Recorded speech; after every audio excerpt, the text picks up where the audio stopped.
की इस वीडियो में हम लोग जो है सब्स्टिट्यूशन मेथड पे जाएंगे। सब्स्टिट्यूशन मेथड क्या होता है कि कोई भी हमको फंक्शन दे देता है, जैसे कि दे देगा tan inverse 1 minus cos theta upon sine theta. अब हमको बोलेगा कि इसको थीटा के रिस्पेक्ट में डिराइव कीजिए, यानी इसको जो है थीटा के रिस्पेक्ट में डिफरेंशिएट करें। तो उस केस में सबसे अच्छा तरीका होता है कि इसको जो है हम लोग कोशिश करते हैं इस वाले फॉर्मेट में लाने का, यानी कि जैसे बाहर में इन्वर्स में जो फंक्शन होगा, बाहर में अगर कोई फंक्शन इन्वर्स में है तो कोशिश करना है कि अंदर में भी जो फंक्शन गिवन है वो उसी के फॉर्मेट में आ जाए। जैसे कि बाहर में tan इनवर्स गिवन है तो हमको कोशिश करना है कि ये जो अंदर में दिया हुआ है ट्रिग्नोमेट्रिक रेशियो ये tan में कन्वर्ट हो जाए। अगर बाहर में साइन इनवर्स दिया है तो अंदर वाला साइन में कन्वर्ट हो जाए, बाहर कॉस दिया है तो अंदर वाला कॉस में, बाहर tan दिया है तो अंदर वाला tan में, क्योंकि साइन इनवर्स साइन थीटा जो है डायरेक्टली थीटा के बराबर होता है तीनों से। अब इस कुछ इन सबको सॉल्व करने के लिए सबसे जरूरी चीज़ है यहाँ पे लिखी हुई ये 8 फार्मूला। इन 8 फार्मूला को एकदम रट लेना है। सबसे रटने वाला चीज़ तो ये शुरुआत का 3 फार्मूला, सॉरी शुरुआत का 2 फार्मूला, ये 2 फार्मूला शुरुआत का, इसको कहते हैं बेटा, इसको कहते हैं ब्रह्मास्त्र। ब्रह्मास्त्र, ब्रह्मास्त्र जानते हो? ब्रह्मास्त्र का महाभारत में यूज हुआ था ब्रह्मास्त्र, यही ब्रह्मास्त्र है वो। इसी ब्रह्मास्त्र का यूज जो है महाभारत में जो है किया गया था। तो ब्रह्मास्त्र में यही लिखा गया था 1 minus cos 2x is equal to 2 sine square x और 1 plus cos 2x is equal to 2 cos square x. तो इस ब्रह्मास्त्र को आप अपने जीवन में भी प्रयोग करेंगे। उसके बाद अगला जो सुदर्शन चक्र होता है वो सुदर्शन चक्र यहाँ से लेके यहाँ तक है, ये सुदर्शन चक्र है आपका। इन सुदर्शन चक्र में साइन 3x आपको याद रखना है, कॉस 3x याद रखना है, साइन 2x याद रखना है, कॉस 2x याद रखना है, 1 प्लस। और सुदर्शन चक्र में एक होता है बहुत महत्वपूर्ण वस्तु जहाँ पे उंगली रखी जाती है, उस उंगली कहाँ पे रखना है वो ये चीज है 1 प्लस माइनस tan x, या जैसे यहाँ पे ये देखना है कि 1 plus tan x upon 1 minus tan x हो, तब मेरा फॉर्मूला क्या होगा tan pi by 4 plus x। अगर ऊपर में दे दे 1 minus tan x upon 1 plus tan x तो उस केस में मेरा फॉर्मूला क्या होगा tan pi by 4 minus x। चलिए बताइए। और उसके बाद एक लास्ट फॉर्मूला यहाँ पे है कि tan x प्लस x मेरा क्या होता है tan pi by 4 plus x by 2, tan pi by 4 plus x by 2। तो यहाँ पे इन ब्रह्मास्त्र सुदर्शन चक्र को ध्यान से समझ आइए, क्योंकि इन्हीं की बलबूते पे आपका सब्स्टिट्यूशन पूरा का पूरा बेस्ड है। अब यहाँ पे हम 2 क्वेश्चन करके बता रहे हैं कि आपको यहाँ पे आइडिया लग जाएगा कैसे सब्स्टिट्यूशन का क्वेश्चन करते हैं। जैसे y is equal to tan inverse 3x minus x cube by 1 minus 3x square. याद करो tan 3x का फॉर्मूला कुछ था, tan 3x का फॉर्मूला होता था 3 tan x minus tan cube x by 1 minus 3 tan square x। ऐसा कुछ फॉर्मूला हुआ करता था tan 3x का। उस सुदर्शन चक्र जो अभी बताए थे उसमें ये एक चीज छूट गया था, इसको भी नोट कर लेना। तो यही वाला फॉर्मूला यहाँ पे लगेगा। अब देखो यहाँ पे बस हमको ये जो x दिख रहा है ना, x को किससे रिप्लेस करना है? tan से। x को किससे रिप्लेस करना है? tan से। तो यहाँ पे y is equal to tan inverse 3 times tan x minus tan cube x by 1 minus 3 tan square x। यहाँ पे x को हम क्या मान लिए हैं? tan, सॉरी x को यहाँ पे थीटा मान लो, tan थीटा। थीटा इसलिए बोल रहे हैं ना क्योंकि यहाँ पे फिर x है, यहाँ पे भी tan x आएगा तो ठीक ना लगेगा, जैसे x को क्या मान लिए? tan थीटा मान लिए। तो यहाँ से फिर जब इसको आगे सॉल्व करेंगे तो y इज इक्वल टू क्या देगा? tan inverse. अब ये जो पूरा है ये इसको हम लोग ये लिख सकते हैं tan 3, तो यहाँ पे tan 3 थीटा लिख सकते हैं। अब ये जो है मेरा tan इनवर्स tan 3 थीटा के फॉर्म में आ गया। अब यहाँ से केवल जब भी इस वाले फॉर्मेट में मेरा इक्वेशन आ गया तो सबसे हम समझ जाएंगे कि बस बाहर क्या आएगा 3 थीटा, यानी यहाँ से हमको पता चल गया y का वैल्यू क्या होगा 3 थीटा। अब इसको डिफरेंशिएट करना आसान होगा कि इसको डिफरेंशिएट करना आसान होगा? इसको डिफरेंशिएट करना आसान होगा। यही काम होता है सब्स्टिट्यूशन का कि जो इक्वेशन दिया है अब कहाँ से हम इतना बड़ा, अगर हमको सब्स्टिट्यूशन इतना चीज़ नहीं पता होता तो अब हम बैठते इस पूरे को डिफरेंशिएट करते तो माथा जो है उड़ गया होता। तो उससे अच्छा है कि इसको क्या करें, छोटा से छोटा में रिड्यूस कर ले। उसके बाद y इक्वल टू 3 थीटा है, अब dy बाई dx कर लेते हैं तो हमको यहाँ से निकल जाएगा d times 3 theta upon d theta. Theta के रिस्पेक्ट में करें 3 बाहर आ जाएगा। फाइनल आंसर जो आएगा मेरा y equal to tan inverse, तो कितना आ गया? 3 आ गया। उसी तरीके से सेम ये है, बस यहाँ पे क्या करेंगे कि 1 माइनस x की जगह पे भी यहाँ पे भी tan थीटा डालेंगे, तो 1 माइनस tan स्क्वायर थीटा और 1 प्लस tan स्क्वायर थीटा मेरा क्या हो जाएगा? cos 2 थीटा, यानी cos इनवर्स cos 2 थीटा आ गया। अब cos इनवर्स cos 2 थीटा है, उसमें से भी 2 थीटा कॉमन लेंगे, यहाँ पे उसको डिफरेंशिएट करेंगे, आंसर 2 आएगा। तो इस तरीके से सब्स्टिट्यूशन का क्वेश्चन बनाया करते हैं। चलिए अब जो है अगला क्वेश्चन देखते हैं। y equal to sine inverse 5x plus 12 times 1 under root 1 minus x square by 13। अब यहाँ पे ध्यान से देखो, इस टाइप का क्वेश्चन जहाँ पे भी दिखा है ना, जैसे लिखा है 5x plus 12 under root 1 minus x square by 13, तो इस तरह के क्वेश्चन में बेसिकली ये जो नंबर्स होते हैं ये पाइथागोरन ट्रिपलेट होते हैं। ये क्या होता है? पाइथागोरन ट्रिपलेट होते हैं। यानी कि तुम 5 का स्क्वायर करो 25 और 12 का स्क्वायर करेंगे 144, दोनों को जब तुम ऐड करोगे तो तुम देखोगे 169 आ रहा है, जो कि 13 का स्क्वायर होता है। तो यहाँ पे ये तीनों क्या है? पाइथागोरन ट्रिपलेट है। तो जब ये पाइथागोरन ट्रिपलेट दिख जाए, पहले एक बार चेक कर लेना। अगर चेक करके पता चल जाए ये तीनों क्या है? पाइथागोरन ट्रिपलेट है, तो उस केस में, ज़्यादातर केस में होता ही है पाइथागोरन ट्रिपलेट, साइन इनवर्स इस सबको एक साथ कर लेंगे। मतलब जैसे 5x upon 13 plus 12 times under root 1 minus x square by 13। समझ बात है? अब यहाँ पे क्या करेंगे कि लेट x की जगह पे क्या करते हैं कि cos थीटा मानते हैं, x को मानते हैं cos थीटा और 5/13 को मानते हैं साइन अल्फा, या हाँ साइन अल्फा तो मान सकते हैं। तो 5/13 क्या हो गया? साइन अल्फा, और x क्या हो गया मेरा? cos theta. अब क्योंकि हमको ये पता है साइन अल्फा, तो 5 क्या है मेरा? परपेंडिकुलर, ये क्या है मेरा? हाइपोटेनस, तो बेस क्या है हमको पता है 12।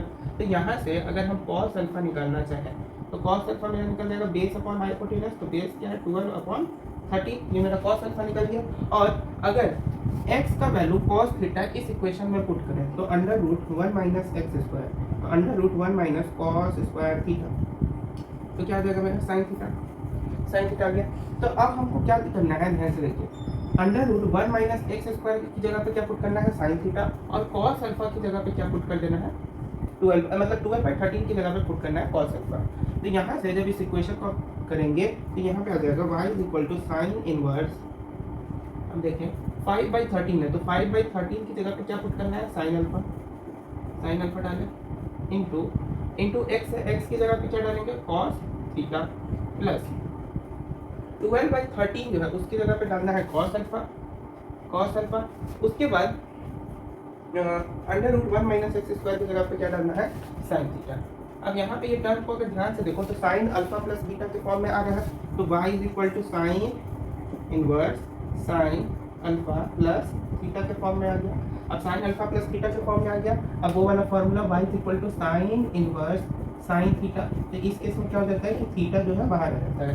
तो यहाँ पे थीटा कौन सा है? ये वाला बाहर आ जाएगा, तो y का वैल्यू सिंपली क्या आ गया? Alpha plus theta. अब इसको जो है हम लोग सिंपली डिफरेंशिएट कर लेंगे। यहाँ से हम थीटा और अल्फा का वैल्यू निकाल सकते हैं। यहाँ से अगर थीटा का वैल्यू देखें तो cos इनवर्स x आएगा, और अल्फा का वैल्यू देखें तो अल्फा का वैल्यू आ रहा है साइन इनवर्स 5/13, साइन इनवर्स 5/13, 5/13। अब उस वैल्यू को यहाँ सिंपली क्या करना है? पुट कर देना है अल्फा और थीटा की जगह, और उसको डिफरेंशिएट करना है।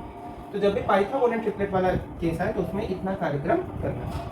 अब जानते हैं इम्प्लिक्ट फंक्शन क्या होता है। इम्प्लिक्ट फंक्शन बेसिकली इम्प्लिक्ट इक्वेशन से बना है। इम्प्लिक्ट इक्वेशन वैसे इक्वेशन होते हैं जिसमें बहुत तरीके के वेरिएबल्स आते हैं। Several variables are there in an implicit equations. जैसे कि इस इक्वेशन में, ये जो इक्वेशन है इसमें मेरा x भी वेरिएबल है और y भी वेरिएबल है, तो इस तरह के इक्वेशन को हम लोग इम्प्लिक्ट इक्वेशन बोलते हैं। और जिस फंक्शन जो है इम्प्लिक्ट इक्वेशन को जो फंक्शन डिफाइन करे that is known as implicit function. अब इसको डिफरेंशिएट करने का तरीका ये होता है किसी भी इम्प्लिक्ट फंक्शन को कि इसको दोनों तरफ डिफरेंशिएट कर दिया जाए। ऐसे तो दोनों ही तरफ डिफरेंशिएट होता है, लेकिन इसमें भी क्या करना होगा? दोनों तरफ डिफरेंशिएट करना होगा। तो जैसे अगर हम इधर डिफरेंशिएट करते हैं x³ y³ को dx के रिस्पेक्ट में, और इधर भी करते हैं 3axy को dx के रिस्पेक्ट में, तो इसमें बेसिकली होगा क्या कि x³ वाला टर्म बाहर आएगा, ये dx के साथ अलग डिफरेंशिएट होगा। y वाला जो टर्म है y³ वाला, ये पहले जो है y के साथ डिफरेंशिएट होगा, और उसके बाद y जो है वो किसके साथ डिफरेंशिएट होगा? x के साथ। यानी ये जो फंक्शन है y का, वो डायरेक्टली जो है x के साथ डिफरेंशिएट नहीं हो रहा है, बल्कि इनडायरेक्टली क्या हो रहा है? x के साथ डिफरेंशिएट हो रहा है। उसी तरीके से जैसे यहाँ पे ये 3a क्या है मेरा? कांस्टेंट है, तो वो बाहर आ जाएगा, 3a कांस्टेंट है, बाहर आ गया, बचा क्या? d times xy by dx। अब यहाँ पे x³ को x के रिस्पेक्ट में करेंगे तो क्या आ जाएगा? 3x² प्लस y³ को करेंगे तो क्या आ जाएगा? 3y² into dy by dx is equal to 3a को करेंगे तो वो एज इट इज रहेगा 3a इंटू एक्स वाई को जब डिफरेंशिएट करेंगे तो सबसे पहले x को y को छोड़ते हैं, x को करते हैं, वही प्रोडक्ट रूल। फिर उसके बाद y को करते हैं,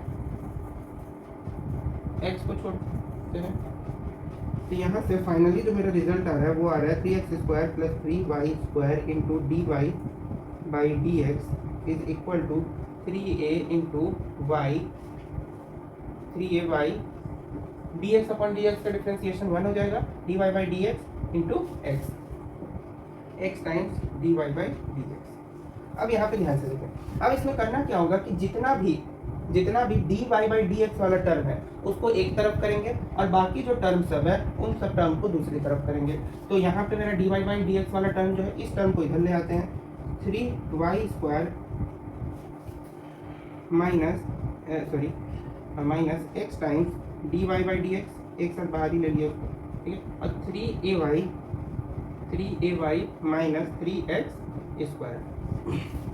अब इसको जब यहाँ पे हम करते हैं तो फाइनली यहाँ से अगर ध्यान से देखें तो 3 इसमें से कॉमन आ जाएगा, एक चीज़ और कॉमन आएगा, यहाँ पे 3ax होगा, ये चीज़ भूल गई, यहाँ पे भी 3ax होगा, तो ये जो है यहाँ से भी 3 कॉमन आएगा, ये यहाँ पे ax हो गया, यहाँ से 3 कॉमन लिए, यहाँ से भी क्या किया कि 3 जो है वो कॉमन लिए, तो 3 जब कॉमन लिए तो यहाँ से 3 से 3 क्या हो गया, कैंसिल हो गया, तो फाइनली dy बाई dx यहाँ से निकल कितना गया, ay minus x² upon y² minus ax, ये मेरा dy बाई dx निकल गया।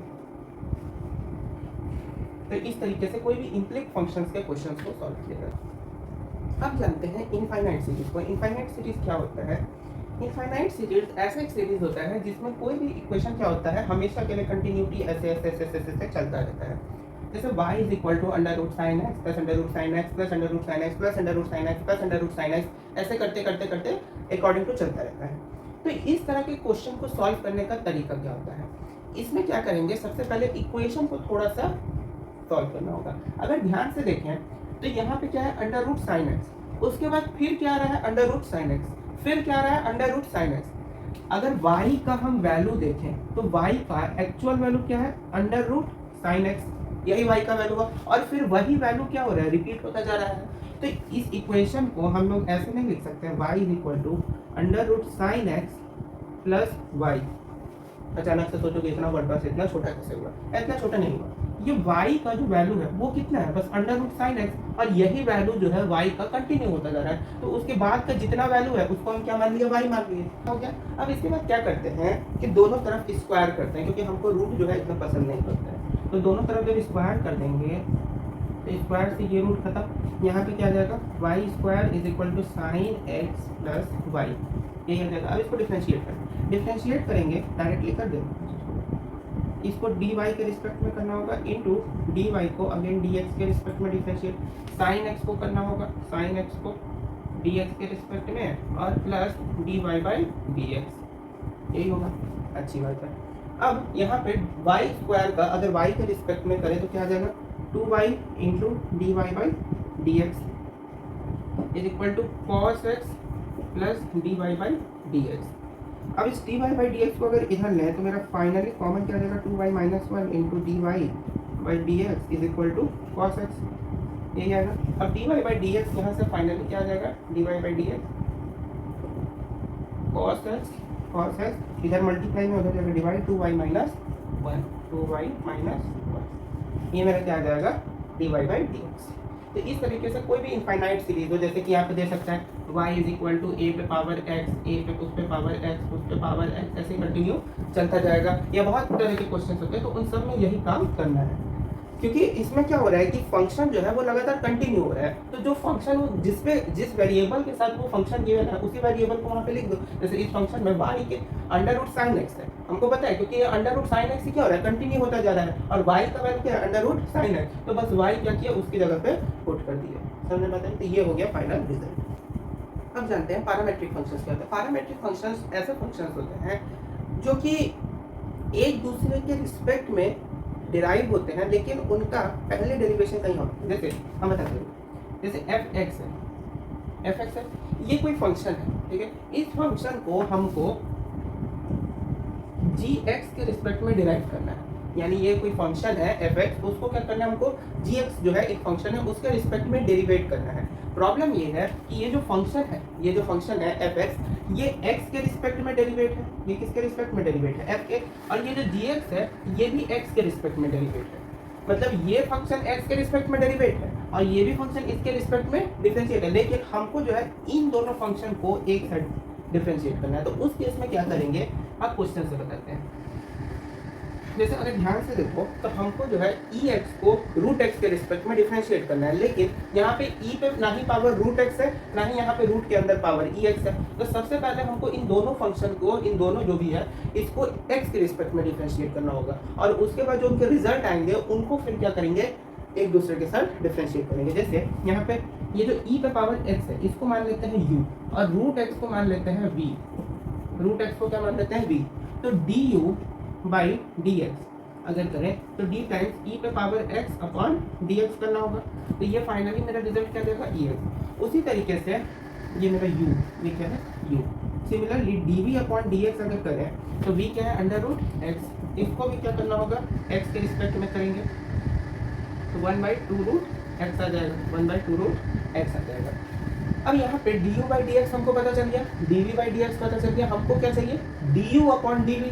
तो d u upon d v कैसे मिल सकता है? D u upon d x into d x upon d v करते हैं तो d u upon d v मिल जाएगा। यानी हमको देखो यहाँ पे हम क्या किए कि इस फंक्शन को x के रिस्पेक्ट में किए और इस फंक्शन को भी x के रिस्पेक्ट में किए, लेकिन हमको इस फंक्शन को यानी u वाले फंक्शन को इस v वाले फंक्शन के रिस्पेक्ट में करना है, यानी इस dx की जगह पे dv आना चाहिए। तो उस केस के लिए du by d x into d x upon d v करेंगे। तो यहाँ से dx से dx कैसे तो डी अपॉन डी वी आ जाएगा। तो अभी यहाँ से डी अपॉन डी एक्स का निकाले ई एक्स निकाले, अच्छी बात है। dx dv अपॉन dx का निकाले 1/2 रूट एक्स। तो dx अपॉन dv क्या करेंगे इसका अपोजिट यानी कि 2 टाइम्स ex और रूट एक्स। तो du अपॉन dv का डिफरेंशिएशन क्या हो जाएगा 2 times ex into root x. अब हम लोग जानेंगे सेकेंड ऑर्डर डेरिवेटिव क्या होता है। सेकेंड ऑर्डर डेरिवेटिव का मतलब होता है कि कोई भी एक फंक्शन है उसको पहले में डिफरेंशिएट किए, उसका जो रिजल्ट आया जो डेरिवेटिव आया उसको फिर डिफरेंशिएट किए। कोई भी फंक्शन को जब डिफरेंशिएट करते हैं तो उसका जो रिजल्ट आता है वो एक डेरिवेटिव होता है, फिर उस डेरिवेटिव को अगेन डिफरेंशिएट किए एक और डेरिवेटिव फाइंड करने का। तो that process is known as second order derivative. जैसे अगर x पे पावर 10 है, x पे पावर 10 है सिंपल फंक्शन, तो इसको हम पहली बार में कोई एक जैसे y is equal to x पे पावर 10 है, तो इसको पहली बार में जब डिफरेंशिएट किए तो dy बाई डी एक्स यानी d पे x पे पावर 10 अपॉन dx। तो यहाँ पे ये सिंपली dy अपॉन dx क्या हो जाएगा 10 टाइम्स x पे पावर 9। अब ये जो मेरा डेरिवेटिव आया अब इसको फिर से हमको डिफरेंशिएट करना है, तो उस केस में लिखते हैं derivative second derivative of y with respect to x। अच्छा यहाँ पे एक चीज़ और ध्यान रखना है कि इसको कभी भी डी स्क्वायर वाई या डी एक्स स्क्वायर नहीं पढ़ना है। इसको क्या पढ़ते हैं जैसे फर्स्ट डेरिवेटिव को हम लोग ऐसे डिनोट करते हैं तो सेकंड डेरिवेटिव को हम लोग ऐसे डिनोट करते हैं, या फर्स्ट डेरिवेटिव को हम लोग y1 से डिनोट कर सकते हैं और सेकंड डेरिवेटिव को y2 से। तो इसका मतलब होता है second derivative of y with respect to x। तो यहाँ पे d टाइम्स 10x पे पावर 9 अपॉन dx। तो यहाँ पे 10 क्या हो जाएगा बाहर आ जाएगा, 10 क्या आ जाएगा बाहर आ जाएगा इंटू 9x पे पावर 8। यहाँ पे क्या आ जाएगा 90 टाइम्स x पे पावर 8 आ जाएगा। यही मेरा हो जाएगा second derivative of y with respect to x। समझ में बात है।